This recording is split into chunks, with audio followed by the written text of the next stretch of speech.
Before watching this video completely and then before watching further, we all will take a vow together. Okay, sir? What is the vow, sir? We will die, we will be destroyed, we will be looted, but we will attempt every paper in the exam for full 100 marks, sir. But how to do it? The paper is so long that it gets missed. Your brother has come to talk to you about this only. So welcome everyone, and I hope every one of you is doing it. Absolutely amazing. So in this video I will talk to you on two important issues. First of all, we should attempt a paper of full 100 marks. So how to do it? I will give you a completely practical solution. Apart from that, what should be the sequence in attempting? MCQs of 30 marks and descriptives of 70 marks. How to attempt MCQs? When should we attempt those descriptives? Isn't it? Sometimes it happens that we make the wrong selection of questions. So how to make the correct selection of questions? How will you outlet the 15 minutes of free time in the exam? I will talk about everything in detail, but I am going to tell you only this much, so it seems you will enjoy it. It will be informative. Yes. So if you like it, subscribe first, then only listen further. Okay? Now let's talk quickly. Line by line. First of all, this paper is of 100 marks. This will be an attempt of 100 marks. How? I will tell you a simple calculation. Keep in mind about it. You get 180 minutes in every exam. Okay? You will remove the buffer of 20 minutes from this. Okay? Why buffer, sir? Hey, whatever autograph is taken by them in the exam hall. So effectively you get 160 minutes. Assume that this is with you. Yes, by the way I removed this. You will understand later. Why removed? You have 160 minutes. How many marks does the paper have? 100 marks are there. Let's assume a simple calculation. 1.6 minutes for each mark. For 1 mark you have 1.6 minutes. Meaning, if the question is of 5 marks, then how many minutes do you have? I have 8 minutes. If the question is of 10 marks, then how many minutes do you have? I have 16 minutes. You have to keep this calculation on in the background always.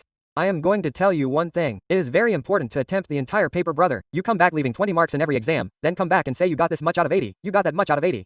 Brother, the exam was of 100 marks, right? There was an option to attempt 100 marks, right? So you can do it. First thing. Second thing, if you are giving one group in every exam, suppose you have 3 papers, you will come back leaving 10 to 15 marks in each exam. Effectively, you have left 45 marks, right? 40 to 45 marks. If you leave 15 marks in the paper, then imagine out of 45, if you attempt, even if you don't know, you would have got 2, 3, 4, 5 marks. It is just a bonus, right? So I am teaching how to attempt. Now you will say, sir, will the attempt happen just by keeping a time duration? Brother, it happens. You should keep one thing in mind. If you give a specific time limit to your mind, then it will give time around that. For example, if I tell my mind that I have 15 minutes for 5 minutes, I have 15 minutes for 5 marks, then it will take only 15 minutes. If you say that I have 8 minutes for 5 marks, then your handwriting speed increases. You will notice how the speed suddenly increases in the last 1 hour of the exam, because the clock starts ticking in your mind that there is less time. Run.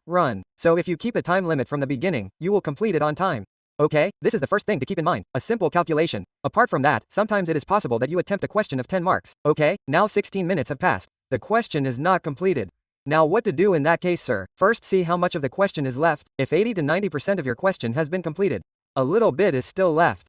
Then you continue with that question and take whatever extra 3 minutes it takes. Where will it come from? 3 to 4 minutes extra. This buffer of 20 minutes has been kept. We will go on doing that from there. Okay. But for example, if you had completed this question only 50%, then leave that question there with immediate effect, brother. Why, sir? I have already done half of it. How can I leave it now? You just get stuck in this in the exam. When you have 50% in 16 minutes, it means this is the length of the question. In every exam, there are 1 or 2 questions which are lengthy. Generally, that lengthy question has to be attempted at the end of the exam. Now sometimes we pick the bulls first, so you get to know that 50% of the questions are not done and a lot of time has passed. Stop and think that I will attempt it at the end. Sir, where will I get time at the end? I have got time here, right? That is why I have kept a buffer. Okay? Keep this in mind. Apart from that, you will not need 8 minutes or 10 minutes for 5 marks in each question. Some questions will be done quickly. So there too your time will be saved. Okay? So this is about a simple calculation to attempt the entire 100 marks. I am telling you in advance. You have to attempt by hook and backstop. I am telling you that the paper will be lengthy. Keep your speed high. You see, at the end of the exam you write very fast. If you maintain that speed from the beginning, you will be able to attempt it, brother. Are you understanding what I am saying? So this is the first thing. You have to attempt the 100 marks paper. Meaning you have to attempt it. I have told you simple maths. How will you calculate about it? Now we will discuss what should be your sequence of attempting. Meaning in which sequence should you attempt the paper. Because you will get MCQs of 30 marks. You will get descriptive of 70 marks. Equal. Now how to attempt it. So you know you will get 6 questions. In descriptive you have to attempt any 5 out of 6. Okay? So 5 questions are for your descriptive and you have MCQs of 30 marks. Okay, now how will you attempt? So I talked to Shubham sir about this and we discussed this thing. That's why I am telling you. We discussed it well and this thing will be very useful for you. So what will you do first? Out of 5 descriptives, first you will attempt your best 3 descriptives. Okay? After that you will take up MCQs in between. Now what is the logic of doing MCQs in between? I will give you that logic also. And after that you will do the 2 descriptives left of your final. You can also do this. First do 2 descriptives, then do MCQs, then do 3 descriptives. It is your wish. You can buffer, but I think there should be MCQs in between. Now why is it so? See when you will do MCQs of 30 marks in between. Right? First of all, MCQs can be of 2 types. Either you get easy MCQs of full 30 marks. It was fun. So if you get easy questions, then you will be done in 30 to 40 minutes. Okay, by chance if you get tricky MCQs, then do you know what could be the problem? If you had attempted MCQs first and you found many tricky MCQs, then these 3 descriptives would have also been affected. Because when you find the starting paper difficult, then your pending stuff for the future gets affected. So that is why first you will choose the 3 descriptives. I will tell you how to choose them now, okay? So you will choose these and you will choose the best ones. After that you will do MCQs, then if the MCQ comes easy, then it will be done in less time. And if the MCQ comes difficult, then these 3 easy descriptives which you are attempting first will not have any impact. That is why you should do them in between, okay? And in MCQs, you will do the same calculation in 1.6 minutes maximum. I think you will be able to do it faster than that. Because in FR, there will be MCQs of 2 marks each. As far as I know, each MCQ will be of 2 marks, okay? Take care of this, so you can attempt the MCQs in between. This is about the sequence of attempting. Okay, now, apart from this, what should you do in the 15 minutes of reading time that you get? As far as I know, you probably don't get the booklet with MCQs. First, you get only 70 descriptives, right? Confirm and tell me whatever it is. But whatever it is, whether you get the MCQ booklet or not, don't even touch it. In the first 15 minutes, out of your 6 descriptives, which 5 will you attempt, you have to choose that, and in that 15 minutes you have to arrange the sequencing.